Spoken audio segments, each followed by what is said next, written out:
اور اے پیغمبر، ہم نے تم پر سچی کتاب نازل کی ہے جو اپنے سے پہلی کتابوں کی تصدیق کرتی ہے اور ان سب پر نگہبان ہے، تو جو حکم اللہ نے نازل فرمایا ہے اس کے مطابق ان کے درمیان فیصلہ کرنا، اور حق جو تمہارے پاس آ چکا ہے اس کو چھوڑ کر ان کی خواہشوں کی پیروی نہ کرنا۔ ہم نے تم میں سے ہر ایک ملت کے لیے ایک دستور اور ایک طریقہ مقرر کیا ہے، اور اگر اللہ چاہتا تو تم سب کو ایک ہی شریعت پر کر دیتا، مگر جو حکم اس نے تم کو دیے ہیں ان میں وہ تمہاری آزمائش کرنا چاہتا ہے۔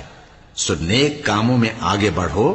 تم سب کو اللہ کی طرف لوٹ کر جانا ہے، پھر جن باتوں میں تم کو اختلاف تھا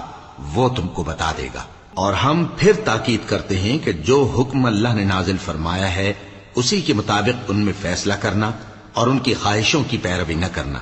اور ان سے محتاط رہنا کہ کسی حکم سے جو اللہ نے تم پر نازل فرمایا ہے یہ کہیں تم کو بہکا نہ دیں۔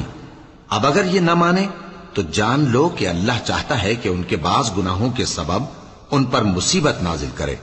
اور اکثر لوگ تو نافرمان ہیں ہی۔ پس کیا یہ زمانے جاہلیت کے سے فیصلے کے خواہش مند ہیں؟ اور جو لوگ یقین رکھتے ہیں ان کے لیے اللہ سے اچھا فیصلہ کس کا ہوگا؟